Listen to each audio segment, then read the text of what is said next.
तिलावत की है जिसका तर्जमा है अल्लाह ताला कुरान पाक में इरशाद फरमाता है कि मैं और मेरे सारे फरिश्ते नबी मुकर्रम की ज़ात पर दरूद पाक पढ़ते हैं। ए ईमान वालो तुम भी मेरे नबी की ज़ात पर दरूद पाक पढ़ा करो। सुभान अल्लाह। आमनु का लफ्ज़ लगा के अल्लाह ताला ने बता दिया कि जो ईमान वाले हैं बस वही मेरे नबी का जिक्र करते हैं, मेरे नबी की ज़ात पर दरूद सलाम पढ़ते हैं। और जो दरूद सलाम नहीं पढ़ते, जो जिक्र अज़कार नहीं करते, अल्लाह ताला उन्हें तौफीक ही नहीं देता और वो समझते हैं कि हम खुद नहीं करते। ऐसी बात नहीं है और ऐसा भी नहीं है कि हम तौफीक मांगे ही ना कि अल्लाह ताला तौफीक देगा तो जिक्र करेंगे। अल्लाह ताला तो फरमाता है कि मुझसे मांगो मैं अता करूँगा। अल्लाह ताला की रहमत के दरवाजे तो हर वक्त बंदा मोमिन के लिए खुले हैं। इंसान जब नेकी का इरादा करता है ना कि मैं ये नेकी करने जा रहा हूँ तो अल्लाह ताला फरिश्तों को हुक्म देता है, ऐ फरिश्तों इसकी नेकी का इरादा इसने किया है ना, इसकी नेकी लिख दो। फरिश्ते अर्ज करते हैं मौला अभी तो इसने नेकी की नहीं है और तू फरमाता है कि लिख दो। अल्लाह फरमाता है कि मेरे बंदे ने इरादा कर लिया है ना तो अब ये नेकी कर ही देगा, बस तुम इसकी नेकी लिख दो। और जब बंदा बुराई का इरादा करता है ना तो फरिश्ते लिखने लगते हैं। तो अल्लाह पाक फरमाता है नहीं नहीं ठहर जाओ, अभी नहीं बुराई लिखनी। क्यों मौला, क्यों ना लिखें? अल्लाह फरमाता है कि अभी मेरे बंदे ने इरादा किया है, कोई बुराई की तो नहीं है ना, तो अभी नहीं लिखनी। अब देखें जब बंदा बुराई कर देता है ना, उस इरादे जब किया था वो बुराई भी हो जाती है, फरिश्ते लिखने लगते हैं। अल्लाह पाक फरमाता है ठहर जाओ, हो सकता है मेरा बंदा मुझसे तौबा कर ले, हो सकता है मेरा बंदा मुझसे माफ़ी मांग ले। तो ये जो हम लोग कहते हैं ना कि अल्लाह ताला तौफीक देगा तो हम जिक्र करेंगे, तो तौफीक मांगने से आती है। अब एक सवाली बाहर दरवाजे पे खड़ा रहे, अब वो चुप करके खड़ा रहे, अंदर आप मसरूफ हो अपनी बातों में, अपने कामों में। अब वो सवाली जब तक दस्तक ना दे, आपको दुआएं ना दे, मांगे ना, अल्लाह रसूल के वास्ते ना डाले, आपको क्या पता लगेगा कि बाहर कोई खड़ा है? कोई मांगेगा तो ही बंदे को पता चलेगा कि बाहर कोई खड़ा है। वो रब तो ना भी बोले तो समझ जाता है, लेकिन ज़रूरत होती है मांगने की, क्योंकि अल्लाह चाहते हैं कि मुझसे मेरा बंदा मांगे। तो अल्लाह फरमाता है कि जो मांगेगा मेरा बंदा मैं उसे अता करूंगा। आप मेरी सारी बहनों से गुजारिश है, अब देखें कि हम दरूद पाक कसरत के साथ पढ़ते हैं ना, और जब नहीं पढ़ते तो समझ ले कि अल्लाह ताला ने तौफीक छीन ली है।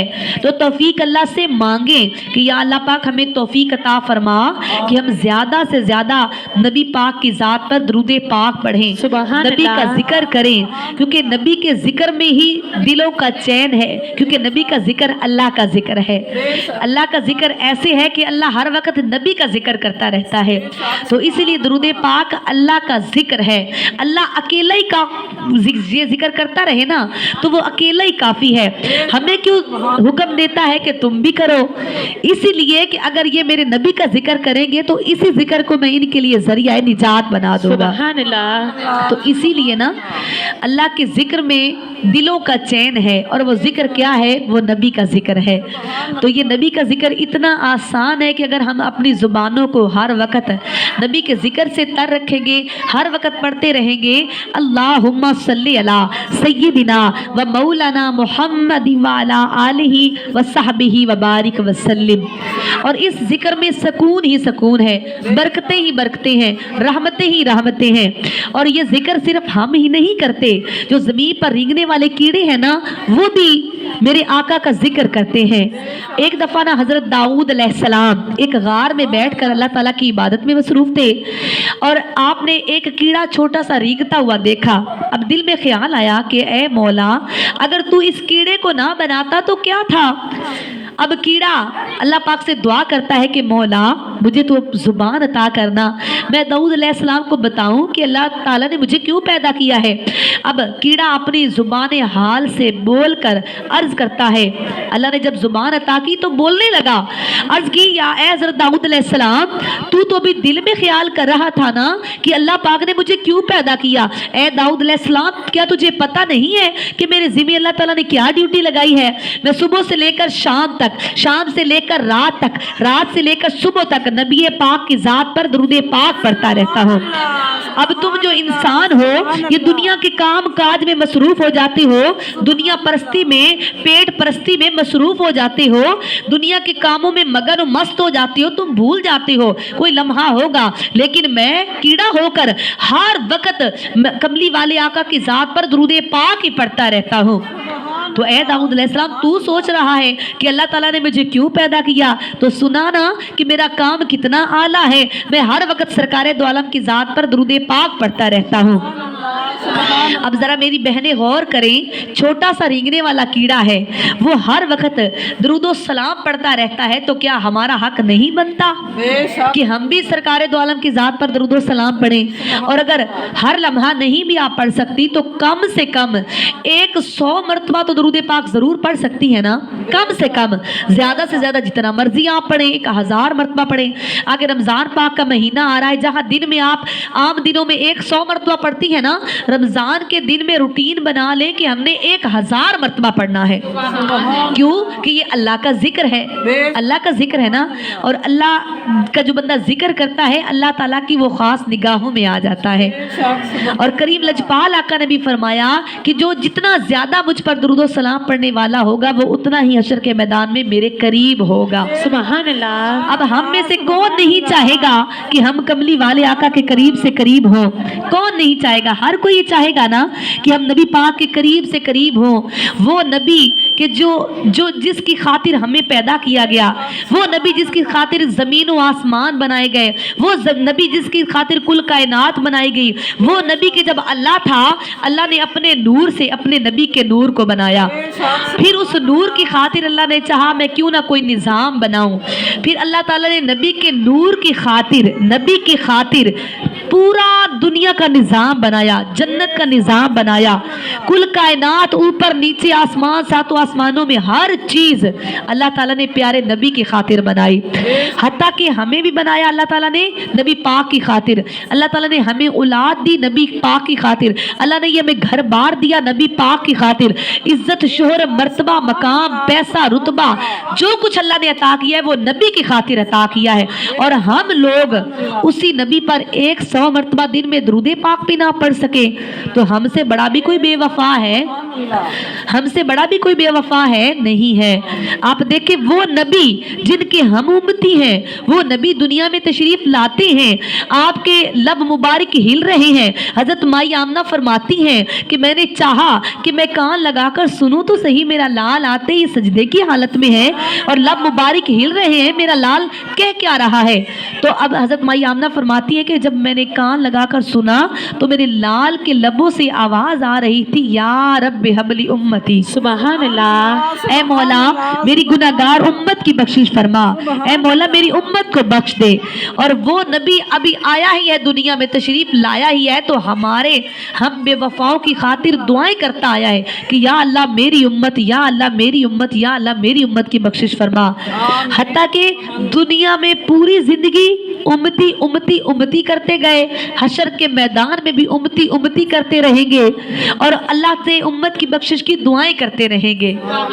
तो वो कमली वाले आका, वो नबी मुकर्रम कि जिनकी खातिर हमें बनाया गया, गौर करें कि हमारे पास उस नबी की खातिर इतना वक्त नहीं है कि हम स्पेशल वक्त निकाल के नबी की ज़ात पर दुरूद सलाम पढ़ सकें। अगर गौर करें मेरी बहनें, अगर हमारे पास इतना भी वक्त नहीं है तो दुनिया में हम क्या करने आए हैं? क्या करने आए? दुनिया में खाने पीने आए हैं, दुनिया में चूल्हा चौका करने आए हैं, बच्चे पैदा करने आए हैं, सोने आए हैं? क्या हम दुनिया में काम करने सिर्फ आए? हमारा कोई मकसद नहीं है। हमारा मकसद सिर्फ अपना घर है, अपने बच्चे हैं, अपना शौहर है। क्या हमारा यही मकसद है? कोई मकसद नहीं हमारे पास। अगर नहीं है तो अपनाए कोई ना कोई मकसद, ऐसा मकसद जो इस दुनिया में भी हमें इज्जत देने वाला है, कब्र में भी इज्जत देगा और हशर के मैदान में भी इज्जत देगा। ये जो दुरूद पाक वाला अमल है ना, हशर के मैदान में मेरे कमली वाले आका क्या फरमा रहे हैं कि जो कसरत के साथ दुरूद पाक पढ़ता है ना बंदा, हशर के मैदान में मैं उस बंदे को ऐसे पहचानूंगा जैसे हजारों की तादाद में माँ अपने बच्चे को पहचानती है। तो ये अमल दुनिया में भी इज्जत देने वाला है, हशर के मैदान में भी इज्जत देने वाला है। हम पता नहीं कौन सी इज्जतें कमाने के लिए दर बदर फिर रहे हैं, कौन सी इज्जतें हम कमाते हैं। अभी मैं आ रही थी ना ये आपकी महफिल में, रास्ते में मैंने देखा कि लोग आटा, मुफ्ती आटा जो मिल रहा है ना, आटा लेने के लिए इतना मजमा है कि कोई हिसाब किताब नहीं है। तो मैं इतना मतलब परेशान हो रही थी कि ये लोग थोड़ा सा आटा दुनिया का खरीदने के लिए इतना कीमती वक्त इधर सारा दिन गुजार लेते हैं। वो चंद किलो आटा है ना, तो पेट की खातिर दुनिया की खातिर कितने घरों से औरतें भी आई हैं, मर्द भी आए हैं, बच्चे भी आए हैं, तो इतना इनको वक्त मिल रहा है ना, आ रहे हैं ना। अगर यही इनको बुलाया जाए कि आए हमने दरसे कुरान करना है या एक फाहमेदीन प्रोग्राम है या हल्का दरूद ही कर लें, उसके लिए आप देखें कि कोई नहीं आएगा। अब आटा मुफ्ती मिल रहा है, चीनी मुफ्ती मिल रही है, घी मुफ्ती मिल रहा है, तो उसके लिए धड़ाधड़ लोग घरों से निकल रहे हैं। वहाँ मर्दों को कोई नहीं इज्जतों का ख्याल कि हमारी बीवियाँ हमारी बेटियाँ उधर मर्दों में जाके आटा कमाएंगी, उनको भी हया नहीं आती ना। अब ऐसे कामों में जाए तो मर्द भी कहते हैं कि लो औरत का क्या काम है, औरत क्यों जाए, क्यों, औरत ने मरना नहीं है, औरत ने कब्र में नहीं जाना। अब उसकी खातिर मुफ्ती आटा खरीदने जा सकती है तो दीनी कामों में क्यों नहीं जा सकती, बताएं मुझे। अब यही मैं आपको मिसाल दूं कि अभी हमने लालिया के अंदर ना 5 रोज़ा दरसे कुरान रखा है सहरी के बाद। अब मैं यही सोच रही थी सारे रास्ते कि जब इन्हीं औरतों को मैं उस प्रोग्राम के लिए बुलाऊंगी ना, तो इन्होंने कहना है कि लो सहरी के बाद हमने सोना होता है, हमारे काम होते हैं, बच्चों को स्कूल भेजना होता है। अब इधर इनको आना पड़ेगा ना, चाहे 1 किलो ही चीनी क्यों ना मिले, उसके लिए इन्होंने धड़ाधड़ आना है। तो सोचने वाली बात है या नहीं। हम इंसान, हालांकि देखिए अल्लाह का तो वादा है ना कि रिज्क मैं बंदे को दे दूंगा। पैदा जो किया है दुनिया में, जो इंसान आया तो रिज्क तो मैंने देना ही देना है, अल्लाह का वादा है। लेकिन इंसान इसी रिज्क के मगर पीछे मारा मारा फिर रहा है। उसको ना नमाजों की होश है, ना दरूदो सलाम की होश है, ना अपने फ़राइज़ की होश है, ना दीन की खिदमत की होश है, ना नबी की मोहब्बत का ख्याल है, ना आले पाक की मोहब्बत का ख्याल है कि आले पाक ने कितनी कुर्बानियाँ दी इस दीन को फैलाने के लिए। और हम एक थोड़ा थोड़ा दुनिया का चीज़ें खरीदने के लिए इतने मारे मारे फिर रहे हैं, अपनी इज्जतों को दाव पर लगा रहे हैं। सोचने वाली बात है या नहीं, बताएं मुझे। तो अगर हम नहीं सोचेंगे तो कौन सोचेगा। अब अल्लाह की इबादत है ना, अल्लाह ने इतने फरिश्ते पैदा किए हैं ना कि गिनती में नहीं आते वो फरिश्ते। अल्लाह मोहताज नहीं है हमारी इबादतों का।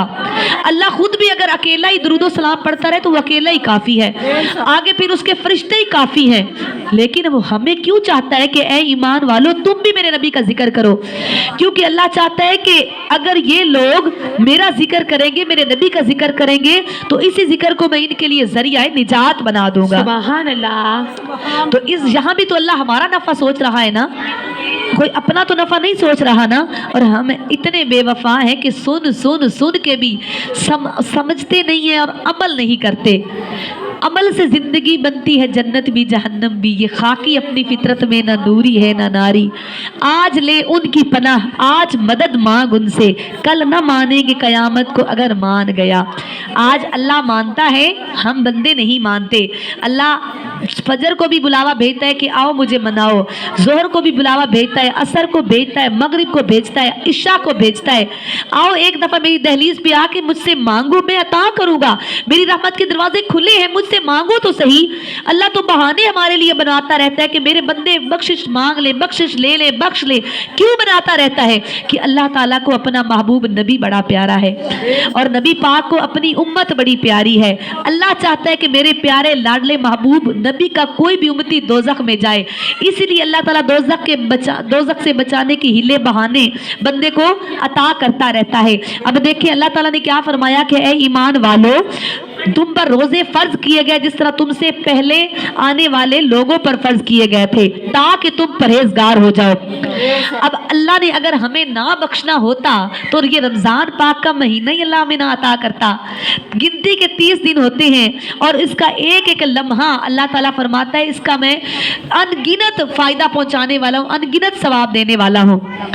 अब इस महीने में अब हम तिलावत करते हैं ना तो 70 गुना बढ़ा के सवाब हमारे नामा अमाल में। नफल पढ़ते हैं तो सुन्नतों का सवाब, सुन्नत पढ़ते हैं तो फर्जों का सवाब, फर्ज पढ़ते हैं तो 70 गुना बढ़ा के सवाब। देखिए कोई भी तो ऐसा अमल नहीं है जिसका हमें फायदा ना हो, जिसके हमारे नामा अमाल में ज्यादा बढ़ा चढ़ा के नेकियां ना लिखी जाती हों। कोई भी तो ऐसा लम्हा नहीं है। उसके बावजूद हम अगर गाफिल हो जाएं, मेरे नबी की भी हदीस पाक है कि जिसकी ज़िंदगी में माह रमज़ान का महीना आए और उस महीने में लोग अपने आप को ना बख्शवा सके, उससे भी बड़ा कोई बखील और जहन्नमी है? अस्तगफिरुल्लाह। तो रमजान का महीना जिसका पहला अशरा हमारे लिए रहमत, दूसरा अशरा मगफिरत और तीसरा अशरा जहन्नुम से निजात है। अगर इस महीने में भी हम अगर मेहनत नहीं करते, सिर्फ काम काम काम कामों को डटे रहते हैं, तो फिर क्या होगा? क्या अल्लाह पाक नहीं पूछेगा कि बंदे मैंने तुझे इतना वक्त दिया, इतनी मोहलत दी और तूने उस मोहलत से कोई फायदा ना उठाया? तूने ऐसे दुनिया में वक्त ज़ाया कर दिया, औलाद की मोहब्बत, शोहर की मोहब्बत, घर की मोहब्बत, कारोबार की मोहब्बत, पैसे की मोहब्बत, हवस। बल्कि तो मेरा तो वादा था, तुझे पता था कि मैंने रिज़्क तुझे देना ही देना। इस रिज़्क के मारे पीछे ऐसे मारा फिरता रहा कि तुझे अल्लाह का फ़र्ज ही भूल गया। तूने पेट पूजा को फ़र्ज समझ लिया, औलाद की तरबियत को तूने फ़र्ज समझ लिया, और मेरी इबादत, मेरी रियाजत वो कहाँ गई? अल्लाह सब पूछेगा। जर्रे जर्रे ने सामने आ जाना, जो मुँह थी बोले या बोल होवे, हर बात ने हमारे सामने आ जाना है।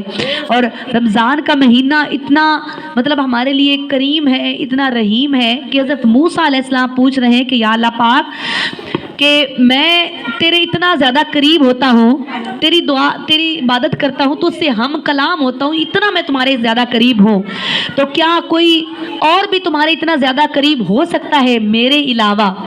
तो अल्लाह ताला ने फरमाया, हज़रत मूसा जो सबसे मेरा आखिरी महबूब आएगा ना, मेरा प्यारा लाडला महबूब, उसकी जो उम्मत होगी ना, उस उम्मत को मैं एक ऐसा महीना अता करूँगा कि जिसमें खुश्क होठों, प्यासी ज़ुबान, खुश्क आंखें, भूखे पेट जब इफ्तार करेंगे, इफ्तार करने के लिए बैठेंगे, तब मैं उनके बहुत ज़्यादा करीब होऊंगा। मूसा और तुम्हारे दरमियान, मूसा तुम्हारे और मेरे दरमियान 70 पर्दों का फासला है, लेकिन अफ्तार के वक्त उस उम्मत और मेरे दरमियान एक पर्दे का भी फासला नहीं होगा। वो जो दुआ मांगेंगे, वो जो भी दुआ मांगेंगे, उसको कबूल करना मुझ पर लाजिम हो जाएगा, उसको कबूल करना मुझ पर लाजिम हो जाएगा। तो मेरी मुअज़्ज़िज़ बहनों, अफ्तार के वक्त अल्लाह क्या फरमाता है कि उसकी हर दुआ को कबूल करना मुझ पर लाजिम हो जाएगा। तो दुआ किया करें कि सबसे जो बेहतरीन दुआ है, क्या करें? ईमान अल्लाह अता फरमाए, अल्लाह ईमान अता फरमाए। ईमान की हम में बहुत ज़्यादा कमी है। हम ऊपर से तो ऐसे गेटअप अच्छे हमारे होते हैं, सेटअप अच्छे होते हैं, ऊपर से वेल ड्रेस लग रहे होते हैं ना, अंदर से बेईमान रज के हैं हम। हमारे अंदर ईमान की बहुत कमी है। हम जाहिर कर रहे होते हैं कि बड़े नमाजी हैं, बड़े उम्रा पढ़ने वाले हैं, बड़े तहज्जुद गुजार हैं, हज हमने इतनी की हुई हैं, लेकिन लोगों का हक हम खाते हैं, लोगों के ज़्यादती हम करते हैं, लोगों के साथ नफरतें हम पालते हैं, दुश्मनियां हम पालते हैं, लोगों की बुराई करने के प्लान हम कर रहे होते हैं, लोगों के साथ ज्यादती करने के प्लान हम कर रहे होते हैं। तो ये ईमान वाले की तो निशानियां नहीं है ना, ठीक है ना? आपके माथे पे हो मेहराब, नमाज पढ़ पढ़ के मेहराब बना हो, ठीक है ना, और अंदर से इतने ईमान ही हमारे अंदर ना, उस मेहराब का कोई फायदा नहीं होगा। अल्लाह ताला फरमाएगा कि उस समेत मैं उसको जहन्नुम में डाल दूंगा, जिसने ज्यादती की होगी, जिसने जुल्म कमाया होगा, जिसने जुल्म किया होगा। तो फिर अगर हम ऐसे ईमान वाले हैं तो इस ईमान का तो कोई फायदा ही नहीं है, इस ईमान का तो कोई फायदा ही नहीं है। अल्लाह ताला की इबादत के लिए तो फरिश्ते ही काफ़ी हैं। अगर हम समझते हैं ना कि हम सिर्फ इबादत कर करके अल्लाह को मना लेंगे, तो सिर्फ इबादत करना अल्लाह को कबूल नहीं है। जब तक इंसानियत नहीं है हमारे अंदर, तब वो उम्रे का भी कोई फ़ायदा नहीं है, हज का भी कोई फ़ायदा नहीं है, बड़ी लंबी लंबी तर्जों में तिलावत का भी कोई फ़ायदा नहीं है, मेराब का भी कोई फ़ायदा नहीं, तहज्जुदों का भी कोई फ़ायदा नहीं, अगर इंसानियत हमारे अंदर नहीं है। तो ये दो चीज़ें इकट्ठी हैं, इसको हमने जुदा जुदा कर दिया है। अगर इकट्ठी ना होती ना, तो आका हुसैन अलैहिस्सलाम मैदान करबला में इतनी बड़ी कुर्बानी ना देते, क्योंकि यजीद तो चाहता था कि इमाम हुसैन अल्लाह अल्लाह करवाए और बाकी जो निज़ाम है ना वो मुझ पर रहे, और बाकी निज़ाम में इंसानियत थी ना, वो इंसानियत को पामाल कर रहा था, इंसानियत की कदरों को ख़त्म कर रहा था, इंसानों की इज्जतों से खेल रहा था, इज्जतें लूट रहा था। तो अगर ये दो चीज़ें अलग अलग होती ना, तो आका हुसैन मैदान करबला में ना जाते। ये दोनों चीज़ें जब तक इंसान में नहीं, इबादत भी और साथ साथ इंसानियत भी जब तक नहीं होगी, इंसान किसी काबिल नहीं होगा, किसी खाते का नहीं होगा। जिसमें जितना ज़्यादा एहसास होता है ना, वो उतना ही ज़्यादा कीमती होता है। समझ आ रही है कुछ मेरी बहनों को? تو پھر اب کیا ہوگا کہ رمضان کے مہینے میں ہر نیکی اس کا ثواب بڑھا بڑھا کے دیا جاتا ہے. تو اس رمضان کے مہینے میں ذرا غور کر لیں کہ ہمارے اندر کتنی برائیاں ہیں، ناکامیاں ہیں، ہمارے اندر کتنی خرابیاں ہیں. ہم کیا کرتے ہیں؟ ہم ہی سچے ہیں، ہم ہی ظلم کرتے ہیں، یا ہم سے بہترین انسان کوئی نہیں ہے؟ ٹھیک ہے نا. یہ اپنے ظاہری جاہو منصب پہ نہ جائیں، دیکھیں کہ ہم اندر سے کیسے، اندر سے آپ کو جواب آئے نا کہ ہاں آپ سچے ہیں، آپ ٹھیک ہیں، آپ نے سارا ٹھیک کیا، کوئی زیادتی نہیں آپ نے کی، اور اگلے پر ہوئی ہو تو سمجھ آئے کہ ضمیر مردہ ہو چکا ہے. ضمیر ملامت ہی نہیں کر رہا کہ تم نے ظلم کیا ہے، تم نے زیادتی کی ہے، تم نے اپنی دین کی قدروں کو ختم کیا ہے، ان لوگوں کا ساتھ دیا ہے. اندر سے آواز آئے نا کہ نہیں نہیں تم بھی ٹھیک ہو، سمجھ جاؤ کہ ضمیر مر چکا ہے. اور اگر ضمیر ملامت کرے کہ ہاں بندے تو نے فلاں وقت زیادتی کیا ہے، ظلم کیا ہے، تو نے کسی کے ساتھ غلط کیا ہے، یا تو نے اپنی عبادات کو چھوڑ کر دنیا داری کمائی ہے، یہاں پر تو نے غلطی کی ہے، تو سمجھ آئے کہ ابھی ہمارا دل اور ضمیر زندہ ہے، ہمیں ملامت کرنے والا ہے. اگر نہیں تو پھر کہ انسان تو خسارے میں ہے. اللہ پاک نے فرمایا کہ بے شک انسان خسارے میں ہے سوائے ان لوگوں کے جو ایمان لائے اور نیک عمل کرتے رہے. اب یہاں پہ دو باتیں مل گئی نا، جو ایمان لائے اور نیک عمل کرتے رہے. اگر صرف ایمان لانا کافی ہوتا تو نیک عمل کے لیے اللہ نہ فرماتا. ایمان کے ساتھ نیک عمل کرو، اور نیک عمل وہی کرتا ہے جس میں ایمان ہوتا ہے. عام بندے کوئی کرتے ہیں؟ عام بندے نہیں کرتے. نیک عمل وہی کرتا ہے جس کو اللہ تعالیٰ نے ایمان دیا ہوتا ہے. اور جو نہیں نیک عمل کرتے وہ فقط کلمہ پڑھنے سے نہیں مومن ثابت ہو سکتے. تو میری بہنوں، یہ ساری جو گفتگو تھی نا، اس کا جو لب لباب ہے، جو اس کا خلاصہ ہے، وہ یہ ہے کہ ایک جو پہلی آیت کریمہ کے حساب سے درود پاک کثرت کے ساتھ پڑھیں. ٹھیک ہے نا. ہر وقت اپنی زبانوں کو درود پاک سے تر رکھیں، ہر وقت پڑھتے رہیں اللہم صلی علی سیدنا و مولانا محمد وعلی آلہ و صحبہ وبارک وسلم. اور دوسری آیت کریمہ کے تحت آپ یہ سوچیں کہ رمضان پاک کا مہینہ گنتی کے 30 دن ہیں، ان دنوں میں ہم نے اپنے آپ کی بخشش کروانی ہے. ٹھیک ہے. جنت کے سارے دروازے کھلے ہیں، دوزخ کے سارے دروازے بند ہیں، شیاطین جکڑ دیے جاتے ہیں. منادی کرنے والا منادی دے کر رہا ہوتا ہے کہ کوئی ہے رحمت مانگنے والا، بخشش مانگنے والا، مغفرت مانگنے والا. ان دنوں میں اپنا محاسبہ کریں. کیا ہم نمازوں کے پابند ہیں؟ کیا ہم تلاوت کے پابند ہیں؟ کیا ہم بھلائی کرتے ہیں لوگوں کے ساتھ، احسان کرتے ہیں، سلوک کرتے ہیں، لوگوں کے دکھ درد میں شریک ہوتے ہیں؟ اس مہینے میں صدقات و خیرات زیادہ کریں، لوگوں پر خرچ کریں، اللہ سے تجارت کریں. اگر اللہ پاک کی خاطر آپ 10 روپے دیتے ہیں تو اللہ پاک اس کا ثواب 70 گنا بڑھا کے دیتا ہے. تو یہ تجارت اللہ پاک سے اس مہینے میں کر لیں. یہ مہینہ نفع بخش ہے، نفع سے خالی نہیں ہے. ہر منٹ میں نفع ہے، ہر سیکنڈ میں نفع ہے، ہر دن میں نفع، ہر رات میں نفع ہے. تو اس مہینے میں اپنا محاسبہ کریں کہ ہم نے اس مہینے میں اپنے آپ کی بخشش کروانی ہے. اپنا محاسبہ کر کے، اپنی عبادات کی پابندی پر کر کے، اور اپنی انسانیت کو جگانا ہے کہ ہم نے انسانوں کے ساتھ بھلائی رہنمائی کرنی ہے، اور انسانوں سے ہمیں اپنی دعائیں لینی ہے. کیونکہ بہترین وہ انسان ہوتا ہے جو انسانوں سے دعائیں لیتا ہے، کیونکہ دعائیں لینا بڑا مشکل ہوتا ہے. تو اسی لیے میری بہنوں، رمضان پاک کے مہینے میں تو اب پہلا دن جب ہوتا ہے، پہلے دن سے ہی اللہ تعالیٰ شیطان کو تو جکڑ دیتا ہے. باقی نفس ہمارا زندہ رہتا ہے. نفس کو قابو کرنا ہے کس طرح؟ اللہ اللہ اللہ کر کے. کیونکہ اللہ چاہتا ہے کہ اس مہینے میں میرے بندوں پر میرا رنگ چڑھ جائے، ایسا رنگ چڑھے کہ وہ پورا سال نہ اترے. اور اللہ چاہتا ہے کہ اس مہینے میں اگر میرا بندہ منہ کھولے نا تو بس وہ میرا ہی ذکر کرے، کوئی اور بات کرے ہی نہ. بس اللہ یہ چاہتا ہے. اور جب یہ آپ کریں گے تو یقیناً آپ کا نفس بھی قابو میں آ جائے گا، اور کوئی آپ کو برائی کی طرف لے جا نہیں پائے گا. تو یہ ان